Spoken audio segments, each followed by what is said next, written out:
Yo, yo, yo, what is up, everybody? Chris here from Fake Sports News X Rotation, however the flip you know me on these interwebs. And today I'm going to bring you guys a quick recap of what happened during week 2 of stage 2 of the CDL, going into major 2. Well, this week going into minor 2, but more on that in a second.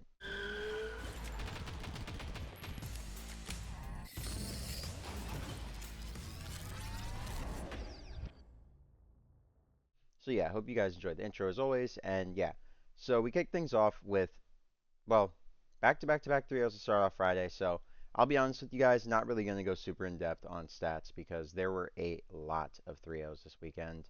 As you guys can see, there were literally 7 of them. So yeah, we only had 10 matches and literally 70% of them were 3-0s. So that's interesting. So we kick things off not with this one, but instead with the Minnesota Rokkr taking on the Carolina Royal Ravens. You guys know I expected the Rokkr to have a 2-0 week.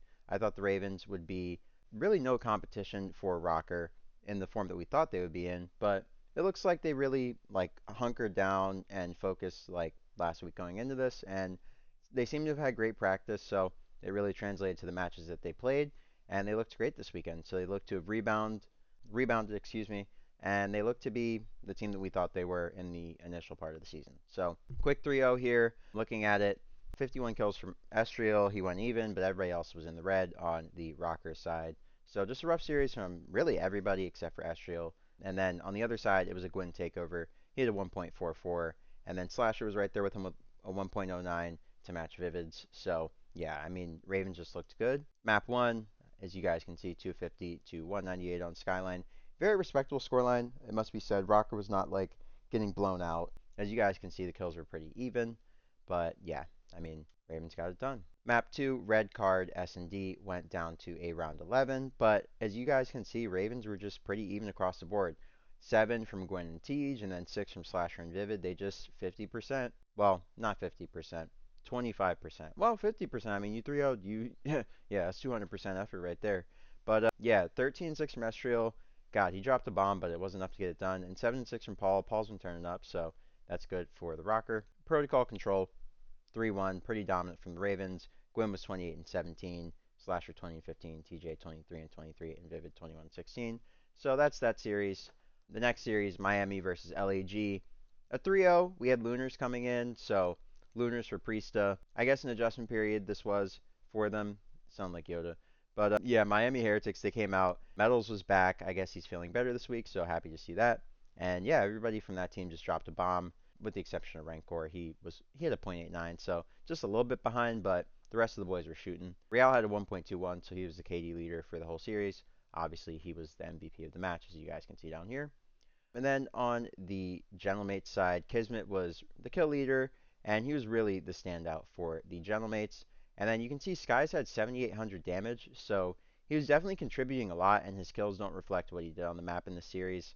But yeah, I feel like LAG just had a really rough one here, and they got dominated, so that's what it is. Looking at the game one, it was 250 to 193 on Vault. Lucky and Metals, they looked really good here, and Real, he just led the charge with 30 kills. And then on the Gentlemate side, Kismet, he's always pretty good on Vault, so he was good for 30. And Linz was good for about 28, so those two did their thing, but, Lunars with 20 and Skies with 20 and 25. Just not enough engagements from your AR, and you just need more engagements for your SMGs to really get comfortable on the map and kind of push spawns for you and do the things you need to do to win these hard points. So looking at the game too, we had another round 11 back to back, and yeah, I mean, the Heretics got it done in round 11. They brought it back 4 straight rounds. I was doing it on the watch party. If you guys haven't, be sure to come out to the watch party on Twitch. I watch party all CDL matches now, Friday through Sunday, so be sure to come by the stream and hang out. It's a good time. And yeah, there's some laughs shared. I do prize picks live there, and I win a lot, so yeah, be sure to check it out. So yeah, anyways, back to the regularly scheduled program. Metals 12-7, kill leader. I mean, he just took over and he brought Heretics back to get it to around 11. And then on the other side, Skies dropped 14 for the L. I mean, he got benched after the next series, but Skies was shooting in this first series, it has to be said. I mean, he had BP rating and the highest damage on the Gentlemates. So map 3 was a blowout, 3-1. Real 25-19, Metals 24-23, Lucky 21-15, and Rancor 17-20. Now on the other side, the only person who really shot back was Kismet, but even he was negative, so just a rough series from LAG. and they got dumpstered by the Miami boys. And then in the last series of the day, we had Cloud9 taking on the Vegas Falcons. You guys can see I thought it would be a 3-0. And yeah, it was a 3-0. Not a lot to take away. 250 to 105. Let's just briefly look at this. So yeah, Cloud9 stomped. Kremp 20. I mean, these guys weren't even getting that many kills. It was just a domination. Yeah. So map 2, it was 6-4 on Skyline. The only person who really stood out on the Falcon side was Dahum. And then King and Wixel were like kind of doing something, but not really. Cloud9 were just in control. Kremp and Mac, the SMG duo, dropped 9, excuse me. And that's all she wrote. And then on the protocol control, it was just more farming of the Vegas Falcons. Kremp dropped 28, which is nuts. So, yeah, that's how they got it done. Now, looking ahead to Saturday's matches, we had my home team, Atlanta Faze, taking on the Miami Heretics. You guys can see I thought it would be a 3-0 for Faze. I thought Faze diffy right now, but, I mean, they lost the map, so it is what it is. It's alright. We went to round 11, so you got to tip that from the Heretics. Their S&D's just been phenomenal lately, so you got to respect it. Looking at the overall series stats, this one I will get it more in depth with because these are two good teams, and it was a series that didn't end in a 3-0, so a little bit more competitive. So BZ was the, I'm sorry, Abizi. Simp was the MVP with a 1.62 KD. Jesus Christ. Wow. And then Celium, actually, wow, he had 12,000 damage? Wow, okay. So everybody on Faze was just frying. Draza almost had 12k, and BC had 10,000, but he had 84 kills and 1.14. And everybody on the Heretics was just in the red, like so deep in the red. So looking at map 1, red card, hardpoint. Heretics just got farmed here. Lucky 16 and 34. Metals 26 and 30. Blah, blah, blah, blah, blah. I mean, they got bodied. Simp was 33 and 24. Cell 35 and 25. BZ 32 and 25, draws 32 and 26, blah, blah, blah. S&D was around 11. It went in favor of the Heretics on Vault. This is one of Faze's better S&Ds, so this was a very solid showing from Miami. It was a fun S&D for sure. It was definitely a fun S&D to watch. Yeah, and Miami looked good, so that's all that can really be said here. And then going into the map 3, Faze Protocol is really their best control, so they absolutely waxed Miami on this. Simp had a 2 KD. Yeah, he was 32 and 15. He could not be stopped. He was a menace. And yeah, looking at the other side, Real was 12 and 31, so he was getting farmed. And then on the map 4, Faze just closes out pretty dominantly. Draws a 32 and 30, Simp 33 and 19, and everybody on Heretics negative. Real 16 and 28 and Rancor 19 and 26. Yeah, that was just tough showing from the Heretics, and Faze bopped them right back to the lobby. So looking at our next series, we had Optic Texas taking on the Carolina Royal Ravens. You guys can see I thought it would be a 3-1 rebound for the green wall, but good God was I wrong. Holy, what happened? All right, let's look at it. So looking at the map 1 protocol hardpoint, wow, the Carolina Ravens came out and smacked them. I mean, I was watching it, but I forgot the scoreline was this ugly. It's been a few days, excuse me. It's been a few days, so wow. But yeah, looking at it, Gwyn 30 and 24, Slasher 22 and 19, TJ 32 and 21, sheesh, and Vivid 20 and 23. My lord. And then everybody on Optic was negative except for Shotzi, who dropped 26 kills and 25 deaths. So, yeah, they just got dominated, and they lost 250 to 140. So that's a blowout. Looking at the next map, red card S&D, we had a 6-1 for the wow. 6-1 is insane, dude. I'm sorry, I couldn't even finish reading that. 6-1 against Optic is actually nuts. The Ravens pulled out this one and they left me speechless. Wow, okay. 6-1 from TJ, 7-4 from Slasher, Gwen 8-2, and Vivid 4-3. Man, okay, Optic just got tucked to bed in this series. That is insane. I mean, TJ only died once, and Gwen died twice? This is Hacienda Control, ugly. I mean, it came down to the wire, but it never really felt like Optic had a super strong chance in this one. It just felt like a blowout from beginning to end, pretty much, just based on how the map 1 and 2 were. It kind of seemed like it was a foregone conclusion when we got to map 3. It just felt like more of the same, and yeah, it honestly was. So, wow, I'm pretty surprised by 3-2 in this Hacienda Control. Like, typically Optic's pretty good at Hacienda Control and Control in general.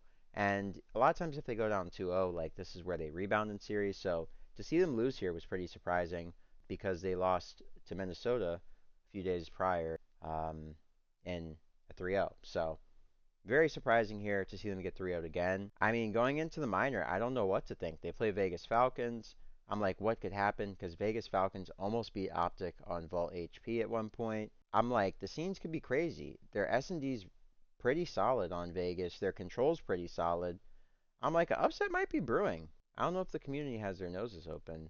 So we'll see what happens there. I don't want to get too off script.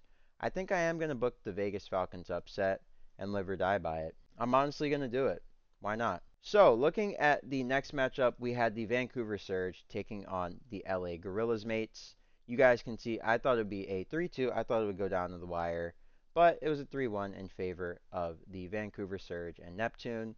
And Neptune was taking on his former teammate Lunars, Benjay. Angry Benjay's comedy. So seeing this matchup was pretty interesting. Alright, give me 1 second. Somebody's calling. I thought it would be a little bit more of a bang out between these two teams. I thought that, the honeymoon phase would be kicking in for LAG a little bit more than it was.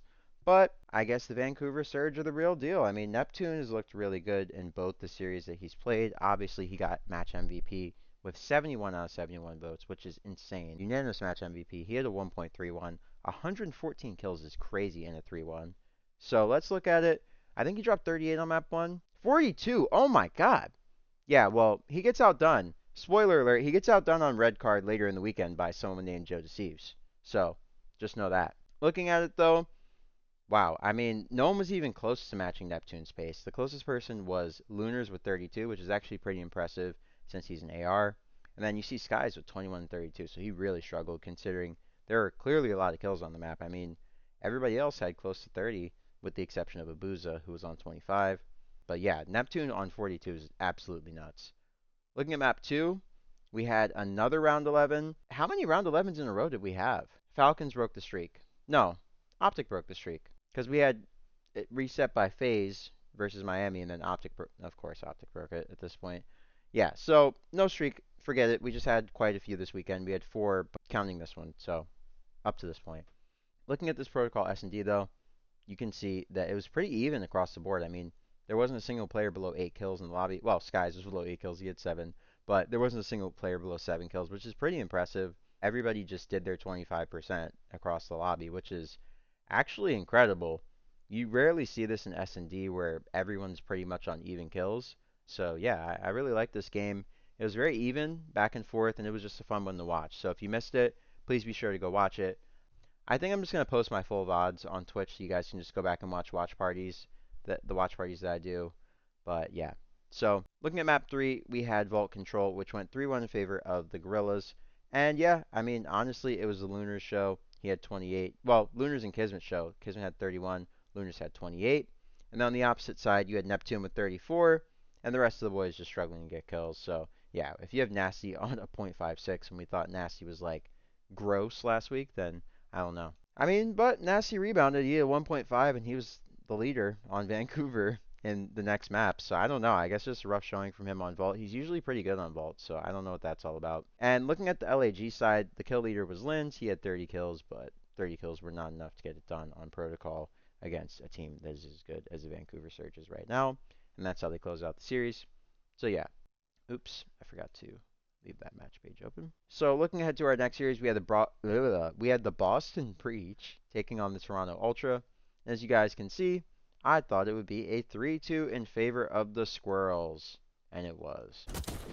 What colors? A CN Tower. Screen tonight. Boston Breach is winning on the screen tonight. Let's check out what happened, ladies and gents. Okay, so in this 3-2, we started off on hard point on Protocol, which went 250 to 172 in favor of the Boston Breach. And as I so famously said in the watch party, what color is the CN Tower? So it's purple, actually, based on how the series went. And yeah, as you guys can see, Snoopy dropped 33 for the dub, and that's how Boston got it done. You're going to get it done if your main Slayer drops 33. I mean, it's pretty impressive. Looking at map 2, we of course had a red card S&D. Pretty typical. I mean, most teams nowadays are pretty comfortable on red card. We see it come through a lot nowadays. And yeah, I mean, Ultra clearly are very comfortable on it. They took it with a comfortable 6-2. I think that improves their record to 5-2 on the season, somewhere in that range. Yeah, Beans 8-4 and Kleenex 9-3, along with Joe Deceives going 7-3. It was just a masterclass from those three. And then on the other side, the only person who really shot back effectively was Purge with 8-6, but clearly was not enough. The Ultra chained that momentum going into the Vault Control, where Kleenex and Insight The OG duo Toronto Ultra dropped 30 and 33 kills respectively. Insight was actually the kill leader here, which is interesting because everyone calls him a snail. And yeah, so he looked good. And on the other side, Cammy and Snoopy both dropped 29, but 29 was not enough to get the job done here. Yeah, round 5 victory for the Ultra. But the Boston Breach came back with a resurgence in the map 4, and they took it 250 to 221. This Hacienda was really fun to watch, so if you missed it, be sure to go back and watch it. Kleenex was the standout on the Ultra side with 34 and 30, and Joe Deceives was right there with him, his SMG duo with 34 and 35 himself. So on the Boston Breach side, it was a pretty even effort from the SMG duo that really took them over the hump. Purge and Snoopy really did their thing, and yeah, I mean, they looked good. So going into map 5, we had a Skyland that went 6-4 in favor of the Ultra. Looked great here. Beans had a 10 and 6 KD, and he was a standout. I had some clips from the watch party that were pretty fun of Beans getting this clutch, so I might post them here. I don't know. Editor Chris from the future will call cap if, you know, this doesn't make the video, but yeah, it would be awkward if it didn't at this point because I've talked so much about it. So Editor Chris, do your thing then. So yeah, looking at it, Snoopy dropped 11 and 7 for the L, which is kind of tough. Cammy was 9 and 7. He was on one. Cammy's honestly been playing really well lately, so hats off to him. You know, everybody's been giving him a lot of flack for the last couple years, ever since he joined, well, I guess LA Thieves, honestly. And he's just kind of been in the blender a little bit. Then he joined Rokkr, had a rough go of it. So yeah, I mean, Cammy's definitely been getting his fair share of criticism, so got to give credit where it is due. Cammy's been playing really well, but the Ultra took this series because they were playing just a little bit better. And Kleenex took the series MVP, which makes a lot of sense. I mean, 1.02 hardpoint KD, 1.45 S&D KD across 2 maps, and a 1.3 in the control. Yeah, you're going to take MVP. So, looking at our next match, we had the Minnesota Rokkr taking on the Vegas Falcons, and I think you guys can guess what I picked. Yeah, I picked the DoorDash special, and yeah, I ordered some fries with that. So here we go. Minnesota brought the fries. Who was it? It was Estriel. He brought the fries. He fried them. 30 and 17, and yeah, everybody on the Falcons got cooked except for Dahum, who went 29-27. So they chained that into a map 2 where the Minnesota Rokkr took it 6-2 behind a strong performance from Nero and Paul X, who actually had 7 this time. Nero had 10, and yeah, they just swept the Falcons. The only 2 players who really shot back were King and Wixel, so they did their thing, but wasn't good enough. In our next map, we had a Hacienda. Sorry, I clicked off because I was so uninterested in the series. Max like Mac hitting the Melts. vape on stream. What? But yeah, anyways, we had a 3-0 on Hasi. What are you doing, bro? Yeah, Estriel 17 and 7. Gonna get the job done. Maven said the same thing. 18-13. They just absolutely dropped a bomb on him. Dahum was the only one that shot back 16 and 13, but 16 kills being your highest, you're probably not going to win the control. So, looking at our next series, we had another DoorDash, and who brought the fries for the LA Thieves side? Oh, it was that boy Hydra. He brought the fries this time. Let's check him out on map 1. How do you do? This is the map where Joe dropped 49 kills, bro. 49 kills is actually insane. Like, how did this guy drop 49 on map 1? And then on the other side, you of course had Hydra as a standout. He dropped 39. He almost had a 40 bomb for himself, but it was a 250 to 242 in favor of the LA Thieves. It's crazy that Joe dropped 49 for the L. I think the LA Thieves had something to say about that. But yeah, they chained that momentum into another red card where they indeed went up 6-2. He never looked back. Hydra dropped 11, his duo Scrap dropped 8, and the LA Thieves dropped, and the Toronto Ultra dropped their hands because the LA Thieves delivered the knockout blow in the Game 3 on Protocol Control. Behind a 38 piece from Envoy. 38 and 25 is nuts. Envoy absolutely went crazy in this one, and yeah, Hydra was right there with them with 33 and 24, and everybody on the Thieves just went nuts. Like, in the last round, it was like 20-0 or something. Like, they had like 20 kills in the last round, or 20 lives in the last round, and Ultra was just getting farmed. Like, it was absolutely insane.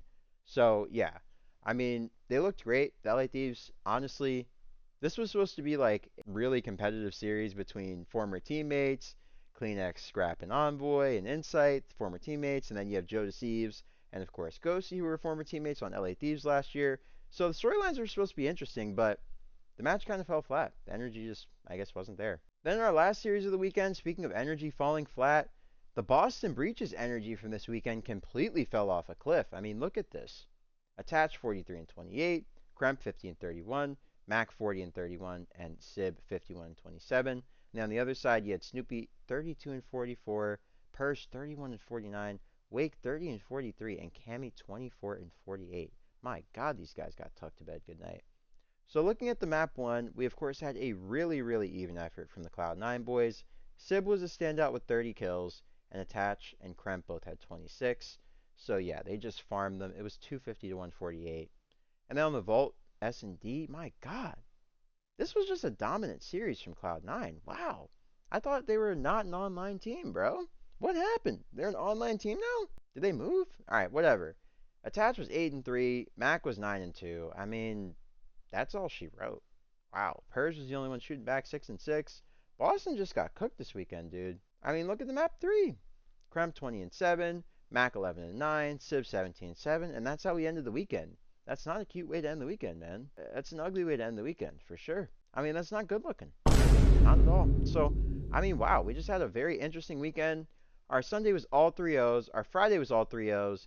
And then our Saturday had some 3-2s, 1-3-2, and 2-3-1s mixed in. So, wow. Overall, I mean, look at that. We had 7 3-0s on the weekend. That's actually insane. Maybe that's a record of some sort. I'll have to ask around to see if we've ever had that many 3-0s in one weekend. So, yeah, guys, that's about wrap it up for me. Let's check out how I'm doing in the Pick'ems leaderboard. My God, I've fallen. I was top 1,000. Now I'm 1734. I got to turn up, dude. So, yeah, I'm going to turn up going into the major. I'm already circling this one because I think it's going to be a Vegas Falcons win, baby. No, I'm trolling. I'm probably going to pick Optic, but maybe I'll lock in Vegas Falcons just for the vibes. Who knows? Maybe Optic rebound and they have a great minor. Who knows? But yeah, I'll catch you guys on the next video. I'm doing a collab with Dimsii. We're coming back for one. So check that out. We'll be going over the minor and giving our picks. So hope you guys enjoy that. And yeah, catch you guys on the next one. Be sure to come out to the watch party when it starts on Friday for minor one. And it should be a fun time. So catch you guys then. Hope you have a great morning, noon, or night wherever you may be on this beautiful planet. And don't forget to like, comment, subscribe, and join the Discord if you haven't. Post prize picks in there if you can play. And yeah, been winning a lot, so be sure to check it out. And yeah, once again, this is Chris from Fake Sports News, your extra rotation. I'll catch you on the next one. Peace.